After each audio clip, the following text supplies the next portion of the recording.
Hallo almal, baie welkom by sessie 4 van ons kursus die 7 mense in elke gemeente.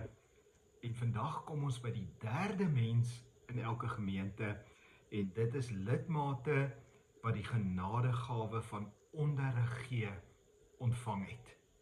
Nou kom ons lees saam Romeine 12 vers 7 en hier staan: as jy onderrig gee, gee dan kwaliteit onderrig. Nou die eerste ding wat ek wil noem is dat wanneer mens ander mense leer, dat die een wat ander leer plaas verwagtings op daai mense. En wanneer mens positiewe en realistiese verwagtings op mense sit, dan kom hulle dit agter en hulle reageer goed daarop. Nou twee sielkundiges, Rosenthal en Jacobson, het baie navorsing hieroor gedoen. En hulle het agtergekom dat die een wat ander leer verwagtings op hulle sit deur 4 goed te doen. Die eerste is dat mens moet 'n atmosfeer of 'n klimaat skep waarbinne die leerproses kan gebeur. En die regte atmosfeer word geskep deur vriendelik te wees, deur te glimlag, deur dalk 'n humoristiese opmerking te maak, en dit skep 'n ontspanne atmosfeer. En binne so 'n atmosfeer kan mense goed leer. Dan het hulle ook agtergekom dat die manier waarop die wat ander leer vra antwoord speel 'n baie belangrike lering aanbied, moeite doen daarmee wanneer hulle goed voorbereid is en hulle ken hulle materiaal wat hulle wil leer en hulle doen moeite soos visuele hulpmiddels, prente, dalk 'n videoetjie. Dan het hulle ook agtergekom dat wanneer mens ander mense leer, dan moet daar aan die einde van die les, dan moet daar wat hulle noem uitsette wees. Die een wat die ander leer, moet hulle uitdaag om dit wat geleer word toe te pas. Hulle moet 'n opdrag kry om te gaan doen. Hulle moet uitgedaag word om nie net met die kop te leer nie, maar dat daai kopkennis in die hart afsak en dat dit dan gedoen gaan word. En wanneer iemand wat ander leer, besef, my verwagtings wat ek op die wat ek leer plaas, het 'n groot rol in hoe mense leer, dan raak dit sommer belangrik dat mens besef, jy moet jou voorberei, jy moet jou hart reg kry, jy moet moeite doen om die regte atmosfeer of klimaat te skep waarbinne mense leer. Mens moet vra, baie mooi antwoord en deurdink. Mens moet moeite doen, voorberei, en dan moet dit wat geleer word ook prakties raak. Daar moet 'n opdrag daarmee saamkom, daar moet 'n toepassing daarmee saamkom. En wanneer hierdie verwagtings op mense geplaas word, dan leer hulle sommer goed en maklik. En dan as ons kyk na die bediening van die Here Jesus, dan sien ons hy het presies dit gedoen. Hy was vol liefde en hy het dit uitgestraal, hy het 'n atmosfeer geskep waarbinne sy disippels en die mense wat hom gevolg het kan leer. Dan het die Here soveel moeite gedoen. Hy het uit die natuur uit die lewe waarin hulle leef, het hy dit wat hy leer prakties vir hulle toegepas.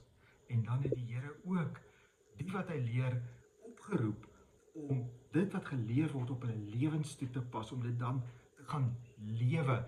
En hy het juist vir almal wat hom volg gesê, gaan en wees my disippels, gaan en wees my getuies en getuig van dit wat julle geleer het. So die Here Jesus het verwagtings gesit op die mense wat hy leer, en dit het gemaak dat hulle dit wat hulle geleer het kan ontvang en dat hulle dit op die einde kan toepas. So elkeen met die genadegawe van onderrig gee, moet dit besef, ons sit verwagtings op mense, en daai verwagtings, ons moet moeite daarmee doen.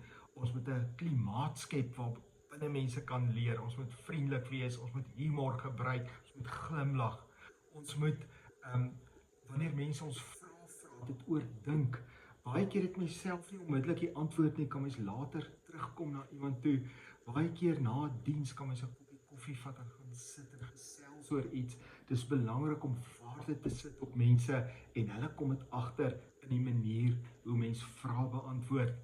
En dan moet almal wat Bybelse lering wil gee, baie moeite doen om goed voorberei te wees, om praktiese hulpmiddels te kry, om dit wat hulle leer verstaanbaar te kan maak. Want op die ou end met dit wat ons leer van die Bybel, moet dit op mense se lewe toegepas word.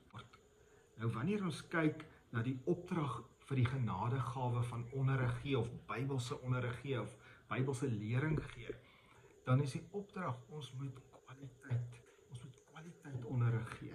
Die onderrig wat ons moet gee, moet kwaliteit onderrig wees. Johan de Pre wat die Petra College vir kinderbediening in Witrifuur gestig het 4 basiese beginsels neergelê vir hoe mens die Bybel vir ander mense kan leer en hoe mens kwaliteit onderrig kan gee, want die opdrag vir die genadegawe van onderrig gee kwaliteit onderrig. Nou die eerste is dat leer minder, leer beter. Dat ons moet nie klomp goed som op een slag vir mense leer nie. Nee, leer eerder vir hulle een ding op 'n slag. Leer minder en leer beter. En dit bring my by sy tweede punt, en hy het gesê daar moet net een sentrale waarheid wees, elke keer wanneer die Bybel geleer word. Een tema. En as daar een tema is, kan die mense daai tema verstaan, hulle kan daai tema makliker toepas, hulle kan na die tyd onthou wat hulle geleer het, is dat wanneer die Bybel vir mense geleer word, dan moet mense se behoeftes aangespreek word. Want die Bybel is mos nie net 'n teoretiese boek vir ons om verstandkennis te hê nie. Die Bybel is 'n praktiese geloofsboek wat ons behoeftes aanspreek, en die Here het ons so lief, hy stel belang in elkeen van ons se behoeftes, en hy wil daar wees vir ons. En dit is daarom ook belangrik, en die vierde ding wat Johan de Pre geleer het, is dat die Bybelse lesse moet prakties toegepas word, want dit moet mense lewe verander. So die Bybelse onderrig, die sukses daarvan kan gesien word, hoe dit ons lewens verander, hoe ons meer en meer word soos Jesus deur die werk van die Heilige Gees. So wat help ons om kwaliteit onderrig te kan gee? Is die eerste is leer minder, leer beter, moet nie die mense oorlaai met kennis nie. Die tweede is hou by een sentrale waarheid per les wat geleer word. Die derde is spreek die gehoor se behoeftes aan, en die vierde is pas die les prakties toe. Nou, by elke sessie kom ons by 'n paar praktiese wenke. En wanneer ons kom by praktiese wenke vir die genadegawe van onderrig gee, dan is die belangrikste wenk is dat mens moet moeite daarmee doen om self leerbaar te wees. Want eintlik kan ek net ander leer as ek self leerbaar is. Want ek moet self leer, ek moet iets self verstaan voordat ek dit vir ander kan leer. En dan is 'n praktiese wenk baie wat belangrik is, dat ons moet besef, dit gaan nie net oor dat ek vir ander leer nie, dit gaan oor wat mense kan sien uit my lewe uit. So my lewe moet 'n getuienis dra, en die woorde wat ek vir ander leer moet bevestig word deur my lewe. Nou wanneer ons sê ek moet self leerbaar wees voor ek ander kan lees, dan beteken dit ook ons moet baie moeite doen om die Bybel te lees en die Bybel te ken, en die een wat lering vir ander gee, sal iemand wees wat wanneer hy of sy nie iets verstaan nie, moeite doen en ingrawe om dit te leer. Die Nederlandse opvoedkundige Waterink het gesê dat lering is nie wat jy ander mense leer nie, dis wat hulle oorhou van wat hulle geleer is. En dit moet ons altyd onthou, Bybelse lering is gegee om lewens te verander, om ons lewens te transformeer, soos ons meer en meer soos Jesus word, deur die werk van die Heilige Gees. Kom ons bid saam. Here Jesus, help ons om almal van ons dat ons sal leerbaar wees. Help ons wat ander leer om kwaliteit onderrig te gee. Help ons om self leerbaar te wees en soos ons leer, dit te kan toepas. Maar Here, Bybelse lering word gesien aan lewens wat verander. En mag ons self eerstens ons eie lewens verander en ons meer en meer soos U word, Here Jesus, deur die werk van die Heilige Gees, want dan kan ons ander leer. Help ons deur die Heilige Gees, Here, en ons gee vir U al die eer